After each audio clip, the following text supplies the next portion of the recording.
ప్రేక్షకులందరికీ నమస్కారం. అందరికీ మహాశివరాత్రి శుభాకాంక్షలండి. నేను గీతాంజలి, సుమన్ టీవీకి స్వాగతం.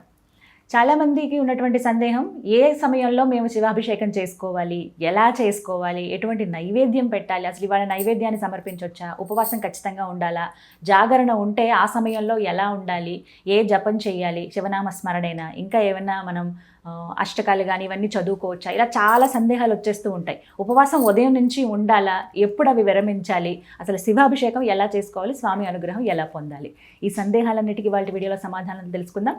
వివరించేందుకు, వాటన్నిటిని నివృత్తి చేసేందుకు ప్రస్తుతం మనతో పాటు ఉన్నారు ప్రముఖ జ్యోతిష్యులు, సంకల్ప మందిర నిర్వాహకులు బ్రహ్మశ్రీ నందిభట్ల శ్రీహరి శర్మ గురువు గారు. వారితో మాట్లాడదాం. గురుగారు నమస్కారం అండి. వాగర్థ వివ సంపృక్తౌ వాగర్థ ప్రతిపత్తయే జగతః పితరౌ వందే పార్వతీ పరమేశ్వరౌ. ఆదిత్యాయ చ సోమాయ మంగళాయ బుధాయ చ గురుశుక్రశనిభ్యశ్చ రాహవే కేతవే నమః. శృంగేరి జగద్గురు పీఠాధిపతులకి, కంచి పీఠాధిపతులకి నమస్కారములు తెలియజేసుకుంటూ కార్యక్రమాన్ని ప్రారంభిద్దాం. మహాశివరాత్రి శుభాకాంక్షలు గురుగారు. మీకు, మీ యొక్క యాజమాన్యానికి, ప్రేక్షకులకి కూడా మహాశివరాత్రి పర్వదిన పుణ్యకాల శుభాకాంక్ష. చాలా సంతోషం అండి. అంతగానో ఎదురు చూస్తాం. శివరాత్రి చాలా విశేషమైన పర్వదినం అందరికీ. మరి ఇలా ఎన్నో సందేహాలు ఉన్నాయండి. ఇందాక నేను చెప్పినట్టుగా ఉదయం లేచిన దగ్గర నుంచి అసలు ఏ విధంగా నియమాలు ఉంటాయి, విధి విధానాలు ఏంటి, పూజలు అసలు ఎలా చేసుకోవాలి, ఆ రోజు పూజా విధానం, జాగరణ, ఉపవాసం, వీటి గురించి తెలియచేయండి. మహాశివరాత్రి సంవత్సరానికి వచ్చేటువంటిది ఒకే ఒక్క శివరాత్రి. అయితే మనకు శాస్త్ర ప్రకారము అహోరాత్రములు అని అంటారు. ఈ అహోరాత్రములు 4. 1 మహాశివరాత్రి, 2 ఫాల్గుణ పౌర్ణమి, 3 శ్రీ జన్మాష్టమి, కృష్ణాష్టమి, 4 దీపావళి. ఇవన్నీ కూడా రాత్రిపూట మాత్రమే విశేషంగా పూజలు చేసేటువంటి కాలములు, అందుకనే అహోరాత్రములు అన్నారు. అయితే మనకు శివపురాణం ప్రకారము, శైవ ఆగమం ప్రకారము ఏ విధంగా మహాశివరాత్రి పర్వదినాన్ని మనం ఉపయోగించుకోవాలి, ఏ విధంగా ఆచరించాలి, అసలు శివరాత్రికి ఏ విధంగా మనం సమాయత్తం అవ్వాలి అనేటువంటి నియమాల గురించి చక్కగా సుస్పష్టంగా మనకు శైవాగమంలో చెప్పబడి ఉంది. అంటే మహాశివరాత్రి మనకి ఈ సంవత్సరం 15వ తారీఖు రోజున ఏర్పడింది. అయితే ప్రేక్షకులకు అందరికీ కూడా అద్భుతమైనటువంటి విషయం ఏంటంటే, ఈ సంవత్సరం ఆదివారంతో కలిసి రావడం. ప్రేక్షకులకు అందరికీ కూడా ఆ రోజున హాలిడే ఉంటుంది కాబట్టి అందరూ కూడా వినియోగించుకోవచ్చు. అన్నిటికంటే ముఖ్యంగా 2 విశేషమైనటువంటి యోగాలు ఈ మహాశివరాత్రి రోజున ఏర్పడుతున్నాయి. మొట్టమొదటిది పాతార్క యోగం అనేటువంటిది ఏర్పడుతుంది. ఈ పాతార్క యోగము సాధారణంగా ఏర్పడినప్పుడు చేసేటువంటి పూజ కానీ, జపము కానీ, దానము కానీ, హోమము కానీ, అర్చన కానీ, ఏ పుణ్యకార్యం చేసినా కోటి సూర్యగ్రహణాల సమయంలో చేస్తే ఎంత ఫలితం ఉంటుందో అంత ఒక్క ఈ పాతార్క యోగం ఉన్నటువంటి రోజునే ఏర్పడుతుంది. అటువంటిది మహాశివరాత్రితో ఈ పాతార్క యోగం వస్తుందంటే దాని యొక్క పుణ్య ఫలితాన్ని మాటల్లో వర్ణించడానికి మనకు మాటలు సరిపోవు. అలాగే రెండవదైనటువంటిది, మనకు ఈ మధ్య మనం చూస్తున్నట్లయితే అనేక ప్రసార మాధ్యమాల్లో ఒక పీఠాధిపతి శివకేశవుల గురించి బాగా చర్చ తీసుకుని వచ్చారు. ఇది కనువిప్పు లాంటిది. శివకేశవులకి భేదము లేదు, ఇద్దరు అభేదము. శివాయ విష్ణు రూపాయ, శివరూపాయ విష్ణవే. చిన్నజీయర్ స్వామివారు ఏదో ఆయన తెలిసి అన్నారా, అజ్ఞానంగా అన్నారా, అంతటి పండితుడికే మనం వదిలేయాలి, ఇక్కడ చర్చ అనవసరం. కాకపోతే ఎందుకు శివకేశవులకి భేదం లేదని చెప్పడానికి మహాశివరాత్రి పర్వదిన సంబంధించినటువంటిది కాలం ఏర్పడుతుంది. శివరాత్రి అనగా చాలా మటుకు మనకు ఈశ్వరుడికి సంబంధించిగా చూసుకుంటే, ఈ శివరాత్రి విష్ణు జన్మ నక్షత్రమైనటువంటి శ్రవణ నక్షత్రంతో కూడుకున్నటువంటి రోజుగా వచ్చింది.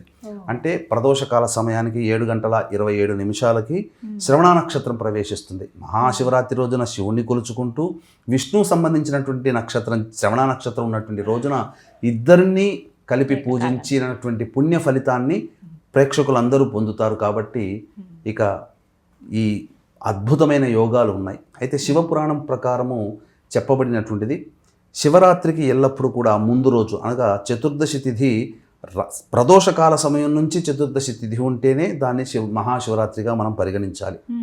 కాబట్టి ఈ 15వ తారీఖు రోజున సూర్యాస్తమయం కంటే ఈ యొక్క చతుర్దశి తిథి ఉంది కాబట్టి సంపూర్ణంగా 15వ తారీఖే మహాశివరాత్రి. అయితే త్రయోదశి తిథి నుంచి దీనికి సమాయత్తం అవ్వాలి అని చెప్పి మనకు శాస్త్రంలో చెప్పబడి ఉంది.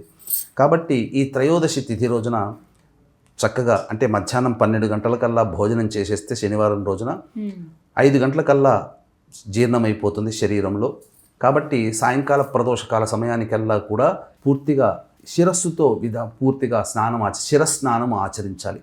ఈ ఆచరించిన తర్వాత అప్పుడు శివాలయానికి చేరుకొని ముందుగా నవగ్రహాల చుట్టూ శివాయ నమః అంటూ 27 ప్రదక్షిణలు చేసి ఆ యొక్క శివాలయంలో గణపతికి ఉంటే గనక గణపతికి, అలాగే కుమారస్వామికి, అమ్మవారికి నమస్కారం చేసి తదనంతరం ఈశ్వరుని దగ్గర నిలబడి ఆ స్వామికి అర్చన జరిపించి ఇలా అంజలి ఘటించి, ఓ పరమేశ్వర, నీ యొక్క దివ్య అనుగ్రహం వల్ల నేను ఈ యొక్క మహాశివరాత్రి పర్వదినాన్ని నీ కోసమే నేను చేయదలుచుకున్నాను.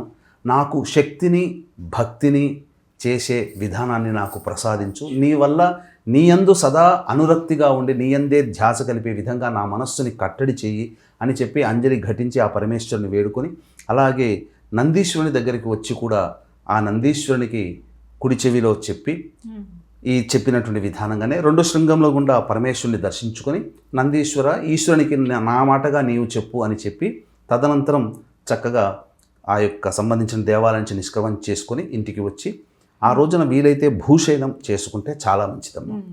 ఆ రోజున ఫలహారం భుజిస్తే సరిపోతుంది, భోజనం భుజించకూడదు.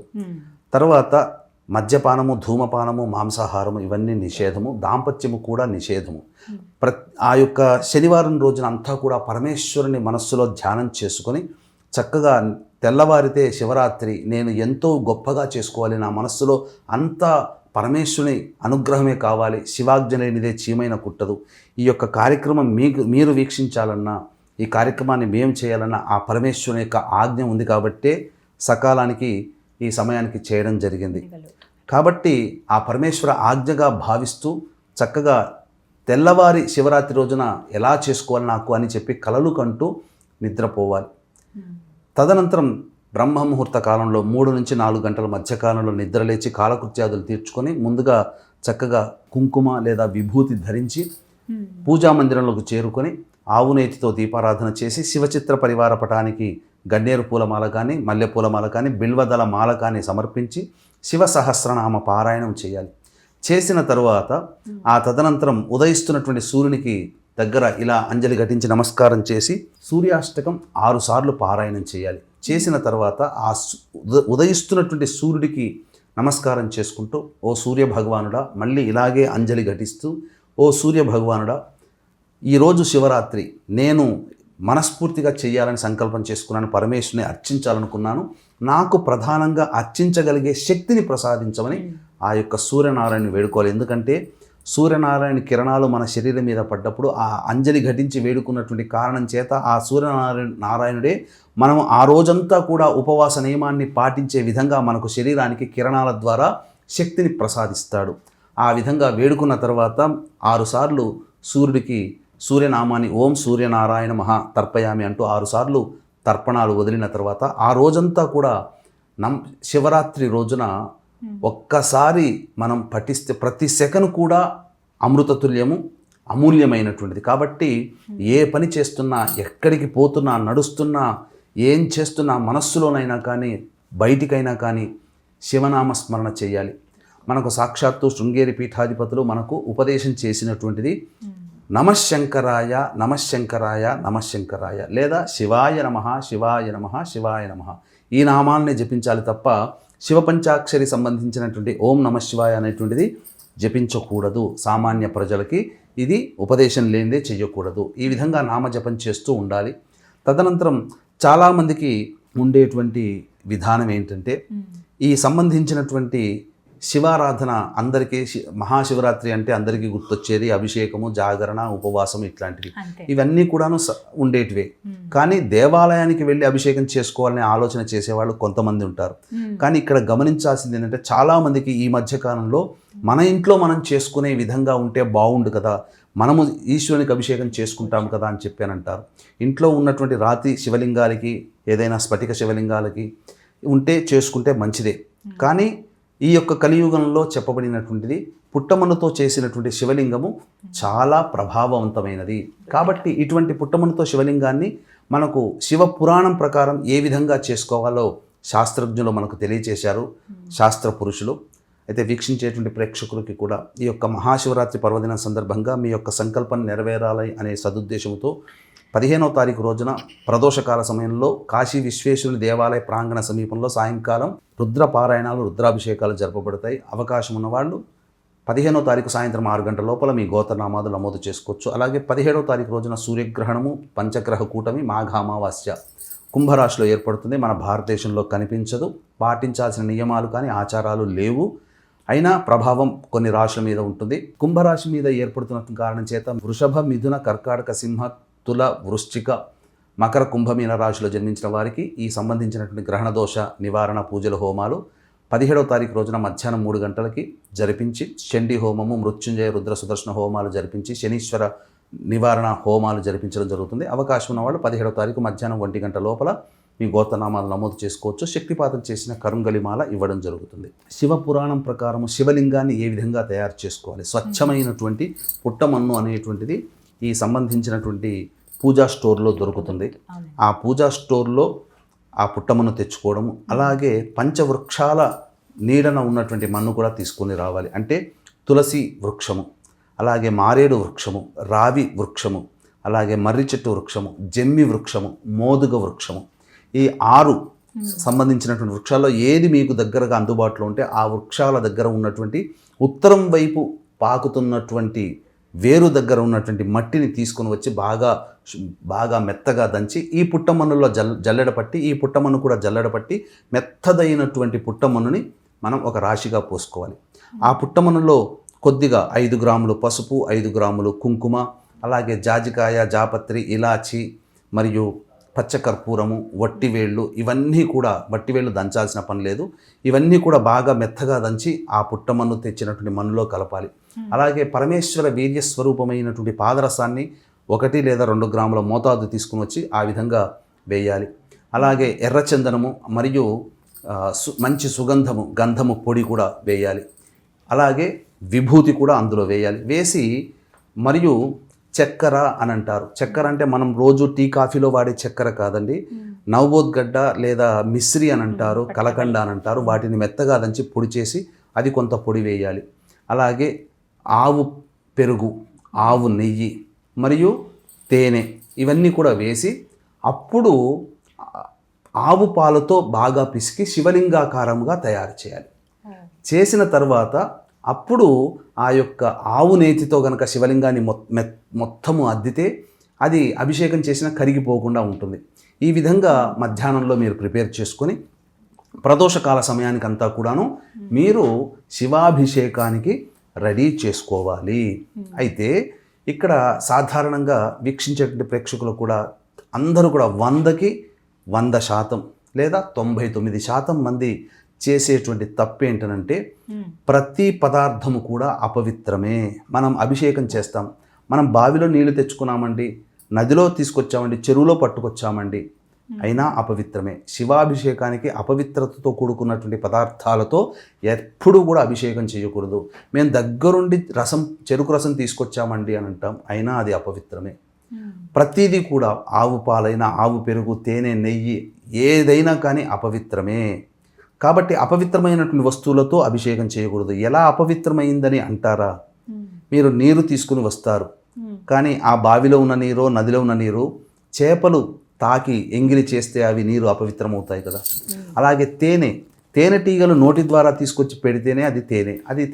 ఆ యొక్క తేనెటీగలు అపవిత్రం చేశాయి. ఇలా ఆవు పాలు, దూడ మొదలు తాగి పొదుగుని అపవిత్రం చేస్తుంది. ఇలా చూసుకుంటే ప్రతి పదార్థంలో అపవిత్రత. కాబట్టి ఈ పదార్థంలో అపవిత్రత మనం చేస్తున్నామా? తెలియక చాలామంది తప్పులు చేస్తున్నాం.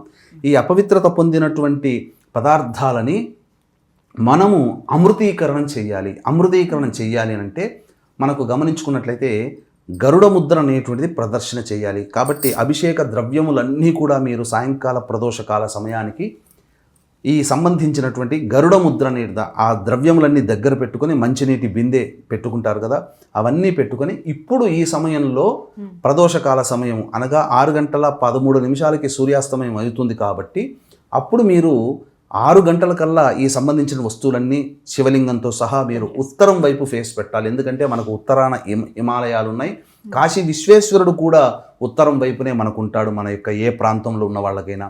కాబట్టి ఉత్తరం వైపున ఈ విధంగా పెట్టుకొని శివలింగము మనం పెట్టుకున్న తర్వాత అభిషేకం చేసిన తర్వాత జలాలు వెళ్ళిపోయే ఆ పానపట్టము కూడా ఉత్తరం వైపు చూస్తూ ఉండాలి. ఈ విధంగా ఉండి తూర్పు వైపున పెట్టుకుంటే శివలింగం ఉత్తరం వైపునే పెట్టుకోవాలి. ఉత్తరం వైపే పానపట్టము అభిషేకం చేసిన నీరు ఇలా ఉత్తరం వైపే ఉండాలి. ఉత్తరం వైపైనా మనం ఫేస్ పెట్టవచ్చు, లేదా తూర్పు వైపునైనా కానీ ఫేస్ పెట్టవచ్చు. ఇది మనం చేయాల్సినటువంటిది. తదనంతరం చక్కగా ఇంతకుముందు చెప్పినట్టుగా అన్ని పదార్థాలు, అన్ని రకాల పండ్ల రసాలన్నీ తీసుకుని వచ్చిన తర్వాత గరుడ ముద్ర వేయాలి. అప్పుడు ఆ యొక్క ద్రవ్యంలో ఉన్నటువంటి అపవిత్రత దోషమంతా కూడా తొలగిపోతుంది. గరుడ ముద్ర ఏ విధంగా వేయాలో తెలియచేస్తాను. ఈ విధంగా 2 అరచేతులు ఇలా చూసిన తర్వాత ఎడమ అరచేతిని ఇలా పెట్టుకోవాలి. కుడి అరచేతితో ఉన్నటువంటి ఎడమ బొటన వేలు కుడి బొటన వేలుని ఈ విధంగా జంటగా కలిపితే ఇది గరుడ ముద్ర అవుతుంది. చూశారు కదా, ఇది గరుడ ముద్ర అంటే పక్షి ఆకారం రెక్కలుగా ఉంది. ఇలా పక్షి ఆకారం రెక్కలుగా ఉన్నటువంటి గరుడ ముద్రని మంచినీటి బిందెకి, అలాగే పండ్ల రసాలకు సంబంధించినటువంటి గిన్నెలకి ఇలా చూపించినట్లయితే, ఇది గరుడ ముద్రను చూపిస్తే ఆ పదార్థములన్నీ కూడా ఏంటంటే ఈ ముద్ర చూపిస్తే అవుతాయనంటే, మరి ఎంతోమంది అయ్యప్ప స్వామి దీక్ష తీసుకున్నటువంటి వాళ్ళు పూజ చేసే సందర్భంగా అయ్యప్ప స్వామి పూజ చేసే తంత్రులు ఎవరైతే ఉంటారో ఆ పూజ మంత్రము నోటితో కాకుండా కేవలం ముద్రల సహాయంతోనే ఆ పూజ అంతా ముగిస్తారు. ఇదే పూజా విధానంలో అనేక పూజా విధానాలు ఉన్నాయి. మంత్రం ద్వారా చెప్పేటువంటిది, తంత్రం ద్వారా చేసేటువంటిది. ఈ తంత్ర ప్రకారము మనం ఈ విధంగా చేయాలి. తదనంతరం అభిషేకం అనేటువంటిది 4 కాలాలు, 4 సమయాలు, 4 జాములు, 4 యామములు అంటారు. ఏ విధంగానైనా పిలుచుకోవచ్చు. ప్రతి జాములో కూడా మనం కొన్ని పదార్థాలతో అభిషేకము చేయాలి. అలాగే అలంకారము, అలాగే అర్చన, అలాగే ఏ మంత్రము జపించాలి అన్నీ కూడా మనకు ఈ యొక్క శాస్త్ర ప్రకారం చెప్పబడి ఉన్నాయి. కాబట్టి సాయంకాలం 6 గంటల 6 నిమిషాల నుంచి 9 గంటల 5 నిమిషాల మధ్య కాలంలో ఆవు పాలతో పరమేశ్వర లింగాన్ని అభిషేకం చేయాలి. చేసిన తర్వాత గంధముతో అలంకరించి పచ్చని పూలతో అర్చన చేయాలి. నైవేద్యముగా పెసర పొంగలి, నువ్వు పొంగలి అన్నట్టుగా పెసర పొంగలి నైవేద్యంగా పెట్టాలి. ఈ యొక్క సమయంలో ఖచ్చితంగా జపించాల్సింది కనీసం 108 సార్లు తక్కువ కాకుండా జపించాల్సినటువంటిది ఓం హ్రీం ఈశానాయ నమః. ఇక తదనంతరం 2వ సమయం అనేటువంటిది రాత్రి 9 గంటల 30 నిమిషాల నుంచి మధ్యరాత్రి 12 గంటల వరకు ఉంటుంది. ఈ సమయంలో అభిషేకము ఆవు పెరుగుతో అభిషేకం చేయాలి. అలాగే అలంకారం విభూతితో అలంకారం చేసి జాజి పూలు మరియు తులసి దళాలతో అర్చన చేయాలి. వీక్షించేటువంటి ప్రేక్షకులు ఇక్కడ గమనించాల్సింది, ఎల్లవేళలా కూడా అభిషేక ప్రియుడైనటువంటి పరమేశ్వరునికి అర్చన తులసి దళాలతో చేయకూడదు, కానీ ఒక్క శివరాత్రి రోజున మాత్రము చేయవచ్చు. అందుకనే ఈ 2వ సమయంలో ఈ సంబంధించినటువంటి జాజి పూలు, మల్లెపూలతో, తులసి దళాలతో ఈ సమయంలో అర్చన చేయడం. అలాగే నైవేద్యముగా బెల్లం పాయసం నైవేద్యంగా పెట్టాలి. ఈ యొక్క సమయంలో జపించాల్సింది 108 సార్లు జపించాల్సిన మంత్రం ఓం హ్రీం అఘోరాయ నమః. ఇక 3వ సమయము చాలా అమూల్యమైనటువంటిది, చాలా అమృతతుల్యమైనటువంటిది, చాలా ప్రభావవంతమైనటువంటిది. ఈ సమయంలోనే మనకు లింగోద్భవ కాలం అనేటువంటిది నిమిడి ఉంటుంది. వీక్షించేటువంటి ప్రేక్షకులు కూడా యొక్క సంబంధించినటువంటి మహాశివరాత్రి సందర్భంగా మీ యొక్క సంకల్పం నెరవేరాలనే ఉద్దేశంతో కాశీక్షేత్రంలో మహాశివరాత్రి రోజున విశ్వేశ్వరుని దేవాలయ ప్రాంగణ సమీపంలో రుద్రపారాయణము, రుద్రాభిషేకాలు జరపబడతాయి. అవకాశం ఉన్న వాళ్ళు ఈ యొక్క కార్యక్రమంలో నమోదు చేసుకోవడానికి 15వ తారీఖు సాయంత్రం 6 గంటల లోపల మీ గోత్రనామాదులు నమోదు చేసుకోవచ్చు. అలాగే 17వ తారీఖు రోజున పంచగ్రహ కూటమి, మాఘ అమావాస్య, సూర్యగ్రహణం కుంభరాశిలో ఏర్పడుతుంది. మన దేశంలో కనిపించదు. కనిపించని గ్రహణానికి ఆచారాలు, నియమాలు పాటించాల్సిన అవసరం లేదు. కానీ కుంభరాశిలో ఏర్పడుతున్నటువంటి కారణం చేత వృషభ, మిథున, కర్కాటక, సింహ, తుల, వృశ్చిక, మకర, కుంభమీన రాశిలో జన్మించిన వారికి ఈ యొక్క దోషం ఉంటుంది. కాబట్టి 17వ తారీఖు మధ్యాహ్నం 3 గంటలకి కాశీక్షేత్రంలో గ్రహణ దోష నివారణ పూజలు, హోమాలు, చండీ హోమము, మృత్యుంజయ, రుద్ర, సుదర్శన, కాలభైరవ, శని దోష నివారణ హోమాలు జరిపించి శక్తిపాతం చేసినటువంటి కరుంగలి మాల ఇవ్వడం జరుగుతుంది. అవకాశం ఉన్న వాళ్ళు 17వ తారీఖు మధ్యాహ్నం 1 గంట లోపల ఈ కార్యక్రమంలో మీ గోత్రనామాదులు నమోదు చేసుకోవచ్చు. ఇక 3వ కాలము అత్యంత ప్రభావవంతమని చెప్పుకున్నాం కదా. మధ్యరాత్రి 12 గంటల 20 నిమిషాల నుంచి తెల్లవారుజామున 3 గంటల 5 నిమిషాల వరకు ఉంటుంది. అభిషేకము ఆవు నెయ్యి, నైవేద్యము గారెలు లేదా నువ్వుల అన్నము, నువ్వుల పులగం అంటారు, ఇవి పెట్టాలి. తదనంతరం బిల్వ దళాలతో మరియు ఎర్రటి పుష్పాలతో అర్చన చేయాలి. ఈ యొక్క సమయంలో జపించాల్సినటువంటి మంత్రము ఓం హ్రీం వామదేవాయ నమః. ఇక ప్రధానంగా చాలామంది అడిగేటువంటిది ఈ యొక్క సంబంధించినటువంటి లింగోద్భవ కాల సమయం ఎప్పుడండి అని అంటారు. ఈ లింగోద్భవ కాల సమయము రాత్రి 12:25 నుంచి 12:36 వరకు ఉంటుంది. ఈ సమయంలో మనకు చెప్పబడినటువంటిది శాస్త్ర ప్రకారం ఏంటంటే బ్రహ్మ విష్ణువుల మధ్య ఉన్నటువంటి తగాదాని తీర్చడం కోసం ఈశ్వరుడు లింగ రూపంలో వెలిసినటువంటి సమయం. ఈ సమయము శివరాత్రులు మొత్తంలో కల్లా చాలా ప్రభావవంతమైనది. కాబట్టి ఈ శివరాత్రి మొత్తంలో పూజ చేయడానికి కుదరకపోయినా కనీసం మధ్యరాత్రి 12:25 నుంచి 12:36 మధ్యకాలంలో పరమేశ్వర లింగానికి ఏకధారగా నమశ్శంకరాయ నమశ్శంకరాయ శివాయ నమః అంటూ ఏకధారగా ఆవునేతితో అభిషేకం చేయడము, అలాగే శివుని అష్టోత్తరముతో బిల్వదళాలతో అర్చన చేయడం చేసిన మానవుడి యొక్క కోరిక అతి శీఘ్రంగా నెరవేరుతుంది. సమస్త పాపములు చేసినటువంటి అన్నీ కూడాను ఆ పరమేశ్వరుని దివ్యానుగ్రహం వల్ల నశించిపోతాయి. జ్ఞానంతో అజ్ఞానంతో చేసినవి ఇవేవీ కుదరకపోయినప్పటికీ కూడా మానవుడు బిల్వదళంతో కూడుకున్నటువంటి పరమేశ్వర లింగాన్ని కేవలం దర్శించి నమస్కారం చేసుకున్నా చాలట ఆ యొక్క ఫలితం మానవుడి ఖాతాలో పడుతుందని చెప్పబడుతుంది. కాబట్టి ఎట్టి పరిస్థితుల్లో కూడా ఆ యొక్క పరమేశ్వరునికి సంబంధించిన లింగోద్భవ పుణ్యకాలాన్ని మాత్రం మిస్ చేసుకోకండి. శివరాత్రి మొత్తంలో ఇదే ప్రభావవంతమైన పుణ్యకాలము. తెల్లవారుజామున 3:30 నుంచి 6:35 వరకు 4వ సమయం. ఈ సమయంలో తేనెతో చక్కెర, అంటే కాఫీ టీలుగా పెట్టుకునే చక్కెర కాకుండా నవబోద్గడ్డ, మిశ్రీ గడ్డ అని అంటారు, దాన్ని పొడి చేసి ఆ పొడిని నీటిలో వేసి ఆ విధంగా ఈశ్వరునికి అభిషేకం చేయడము. నీలిరంగు తెల్లని పుష్పాలు, అంటే నీలిరంగు అంటే నల్ల కలువ పుష్పాలు కానీ శంకు పుష్పాలు కానీ అలాగే నందివర్ధనము, మల్లెపూలు, జాజిపూలతో కానీ అర్చన చేయాలి. చేసిన తర్వాత నైవేద్యముగా కేవలము గంజి వార్చినటువంటి గోరువెచ్చటి అన్నాన్ని నైవేద్యంగా పెట్టాలి. ఇక ఈ సమయంలో జపించాల్సినటువంటి మంత్రం ఓం హ్రీం సద్యోజాతాయ నమః అనే నామాన్ని చెప్పాలి. ఇక తదనంతరం ఆ యొక్క శివుని పూజ అంతా అయిన తర్వాత ఆ రోజంతా కూడా సంతోషముగా చేసుకున్నాననే నిండైనటువంటి భక్తిభావంతో స్నానం ఆచరించి ఇంటిల్లిపాది తదనంతరం మళ్ళీ చక్కగా ఒక కలశంలో నీటిని తీసుకొని అర్చించినటువంటి అభిషేకం చేసినటువంటి నిర్మాల్యములన్నీ కూడా పక్కకు పెట్టి మళ్ళీ అభిషేక జలంతో అభిషేకం చేయాలి. అభిషేక జలంతో అభిషేకం చేసేటప్పుడు కూడా ఈ విధంగా మళ్ళీ ఆ యొక్క అభిషేక కుంభానికి అనగా ఆ కుండకి గరుడ ముద్రని ఈ విధంగా చూపించి అప్పుడు ఆ నీటితో ఈశ్వరునికి అభిషేకం చేసిన తర్వాత ఇంట్లో ఇల్లాలు కానీ ఇంట్లో వాళ్ళు చేసినటువంటి అనేక రకాలైనటువంటి శాకాహార పదార్థాలని స్వామివారికి కొద్దిగా ఒక పళ్ళెంలో కానీ విస్తరాకులో కానీ నైవేద్యముగా పెట్టి తదనంతరం అతిథులకి, అభ్యాగతులకి, అనాథలకి ఎవరికైనా కానీ అన్నదానము లేదా చేసిన వంటకాలు వాళ్ళకి పెట్టి తదనంతరం అప్పుడు ఇంటిల్లిపాది కూడాను వచ్చి అప్పుడు భోజనం చేసినట్లయితే శివరాత్రి పుణ్య వ్రతాన్ని ఆచరించిన వాళ్ళవుతారు. ఈ యొక్క ప్రభావాన్ని పొందినటువంటి వ్యక్తి యొక్క పుణ్యాన్ని దేవతలకి సైతం కూడా వర్ణించడానికి మాటలు సరిపోవని మనకు సాక్షాత్తు కుమారస్వామియే అగస్త్య మహామునికి చెప్పినటువంటి మాట. కాబట్టి ఇదేదో నా మాటగానో ఇంకేదో కాదు, సాక్షాత్తు కుమారస్వామి అగస్త్య సంవాదములో శివపురాణాంతర్గతంగా చెప్పబడినటువంటి మాటని అందరూ కూడా ఆలకించి పరమేశ్వరుని యొక్క దివ్యానుగ్రహాన్ని పొంది తరించండి. ఇది అనుభవిస్తే తప్ప తెలియదు. కాబట్టి అందరూ కూడా శివరాత్రి యొక్క పూజా విధానాన్ని ఏ విధంగా చేసుకోవాలి, ఏ సమయంలో చేయాలి, ఆ రోజున ఏ విధంగా ఉండాలి అందరికీ తెలిసిందే జాగరణ. కాబట్టి ఈ విధంగా శివనామ స్మరణ చేసుకుంటూ చక్కగా చేసుకున్నట్లయితే పరమేశ్వరుని యొక్క దివ్య అనుగ్రహం పొంది శివాజ్ఞ లేనిదే చీమైన కుట్టదు. కాబట్టి మీ యొక్క సంకల్పం నెరవేరాలంటే ఈయన అనుగ్రహం కావాలి. ఇటువంటి రోజున అందరూ చెప్పిన విధంగా ఆలకించి మీరు చక్కగా ఆచరించండి. ఈ విషయం నచ్చితే 10 మందికి, మీ బంధువులకి, స్నేహితులకి, హితులకి ఈ యొక్క విషయాన్ని చేరవేయండి. ఎందుకంటే చాలామందికి తెలియని విషయాల్ని మీకు ఈ యొక్క ప్రసార మాధ్యమంగా మీకు తెలియజేయడం జరుగుతుంది. కాబట్టి అందరికీ ఈ యొక్క విషయాన్ని తెలియజేసే ప్రయత్నం చేయండి. చక్కగా వివరించారు గురుగారు, ధన్యవాదాలండి. సర్వం శ్రీ ఉమామహేశ్వర పరబ్రహ్మార్పణమస్తు.